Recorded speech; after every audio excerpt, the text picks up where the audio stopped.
అందరికీ నమస్కారం. నేను హరీష్ రంగోజీ. గతంలో వైఎస్ఆర్సీపీ అధికారంలో ఉన్నప్పుడు నేను స్టార్టింగ్లోనే చెప్పా, మద్యాన్ని ఎంత విచ్చలవిడిగా అమ్మారో, మద్యాన్ని కల్తీ చేసి ప్రజల ప్రాణాలతో ఏ విధంగా చెలగాటమాడారో, ప్రజలు జీవన ఉపాధి ఏ విధంగా కోల్పోయారో, ఫ్యామిలీలు ఏ విధంగా రోడ్డును పడ్డాయో, ఏ విధంగా ప్రజలు రోధిస్తున్నారో అనే అంశము క్లియర్గా నేను గతంలో చెప్పడం జరిగింది. అయితే ఇప్పుడు ఇదిగో ఈనాడులో ఒక వార్త వచ్చింది. అదేంటంటే, జంగారెడ్డిగూడెంలో కల్తీ మద్యం మృతుల కుటుంబాలను పట్టించుకున్న నాటి వైకాపా ప్రభుత్వం వాటి కల్తీ మద్యం చావులుగా గుర్తించేందుకు నిరాకరణ, సహజ మరణాలంటూ అసెంబ్లీ సాక్షిగా కొట్టిపారేసిన అప్పటి సీఎం జగన్, పోషించేవారు లేక ప్రభుత్వ సాయం అందక బాధితుల ఆక్రందనలు అని ఒకటి వార్త వచ్చింది. ఇక్కడ చూడండి. ఈటీవీతో మాట్లాడుతూ కన్నీట పర్యంతమవుతున్న సునాని ప్రియ, మా ఆయన ఉపేంద్ర 26 బతుకున్నప్పుడు నన్ను ఇంటి నుంచి కాలు బయట పెట్టకుండా చూసుకునేవారు. ఇప్పుడు 4 ఇళ్లలో పాచి పని చేసుకుంటూ 2 పిల్లలను పోషిస్తున్నా, రేషన్ బియ్యం తిని బతుకుతున్నాం. నెలకు సంపాదించేది 5,000లో ఇంటి అద్దె 2,500 పోతుంది. కల్తీ మద్యం మా జీవితాలను నాశనం చేసింది. ఇది గతంలో జరిగిన పాలన. ఇది గతంలో మనం నిర్వహించిన నిర్వాహాలు ఇవి. ఇది ఒక్క ఫ్యామిలీ కాదండి, జనరల్గా కొన్ని వందల వేల ఫ్యామిలీలు రోడ్డున పడ్డాయి. ఎస్, ఆ బ్రాండ్లు ఎక్కడి నుంచి వచ్చాయో తెలియదు, ఆ బ్రాండ్లు ఎవరు తయారు చేశాడో తెలియదు, ఆ బ్రాండ్లు అందులో ఉన్నటువంటి కల్తీ ఏంటో తెలియదు. అసలు విచ్చలవిడిగా ఇష్టానుసారంగా మందు అమ్మేసి, ఎందుకంటే ప్రభుత్వ ఖజానాని మన జగన్మోహన్ రెడ్డి గారు ఒక మాట అన్నారు. ఏమన్నారంటే, అప్పుడులో మద్యం ధరలు పెంచేశారు కదా, అంటే ఇంతకు ముందున్న బ్రాండ్ల ధరలు పెంచేశారు కదా అని చెప్తే ఏమన్నారు తెలుసా? అవును పెంచాము. ఎందుకు పెంచామంటే, రేట్లు ఎక్కువ పెంచితే ప్రజలు మద్యం తక్కువ తాగుతారు, అందువల్ల ప్రజల ఆరోగ్యాలు మెరుగుపడతాయి, అందువల్ల ప్రజల జీవనోపాధి కల్పన జరుగుతుంది అని ఏదో మాట్లాడడం జరిగింది. ఎంత సిల్లీగా మాట్లాడారంటే జగన్మోహన్ రెడ్డి గారు. అది వాస్తవం అంటారా?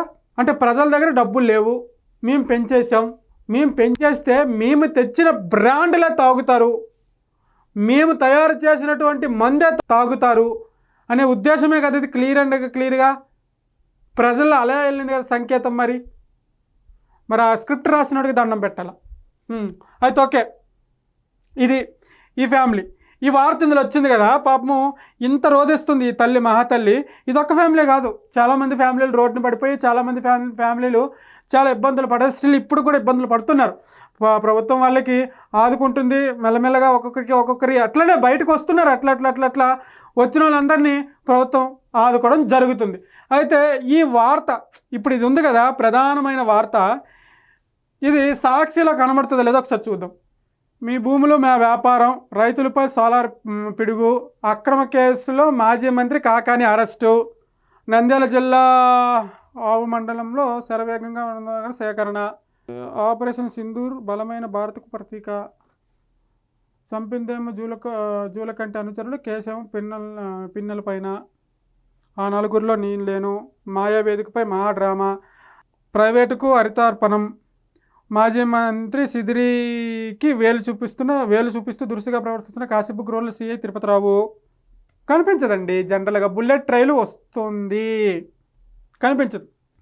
ఇంతకు ఒక వార్త చదివాను కదా, ఇవి సహజ మరణాలే, ఇవి మద్యం మరణాలు కాదు అని అసెంబ్లీ సాక్షిగానే కొట్టిపారేసినటువంటి అప్పటి జగన్మోహన్ రెడ్డి గారు ఇప్పుడు ఇందులో ఎందుకు రాస్తారు? నాకు మతి లేదు. ఇందులో ఎందుకు రాస్తారు? రాయరు కదా. అసలు ఈ పేపర్కి ఫస్ట్ 4 కొబ్బరికాయలు కొట్టాల, రాయాలి కదా జనరల్గా. అసలు సరే, ఇప్పుడు ఈనాడులో వార్త వచ్చింది, అది నిజమో కాదో కూడా రాయట్లేదు కదా. అది నా బాధ. ఇప్పుడు సరే, ఇదంతా జగన్కి సంబంధించిన భజన అనుకుందాం, ఎందుకంటే జగన్మోహన్ రెడ్డి గారి పేపర్ కాబట్టి జగన్కి సంబంధించినటువంటి భజనే అనుకుందాం కాసేపు. ఇప్పుడు ఈనాడులో వస్తుంది వార్త, అంటే వైసీపీకి వ్యతిరేకంగా వార్త వచ్చినప్పుడు ఇది ఇక్కడ రాశారు, ఇది ఇలా రాశారు, ఇది కాదు, ఇందులో నిజాలు ఇవి, ఇదిగో ఆధారాలు అని చూపించి రాయకపోతే ఆ వార్త నిజమని అనుకుంటారు కదా ప్రజలు. ఆ వార్త నిజంగా జరిగిందని అనుకుంటారు కదా ప్రజలు. అది మీకు ఎందుకు అర్థం అవ్వట్లేదు యాజమాన్యానికి? నమస్కారం. ఇంకా మిమ్మల్ని దేవుడే కాపాడాలి. ఇది ఇవాళ వీడియో. ఈ వీడియో పైన మీ అభిప్రాయం ఉంటూ కింద కామెంట్ రూపంలో తెలియజేయండి. Thank you.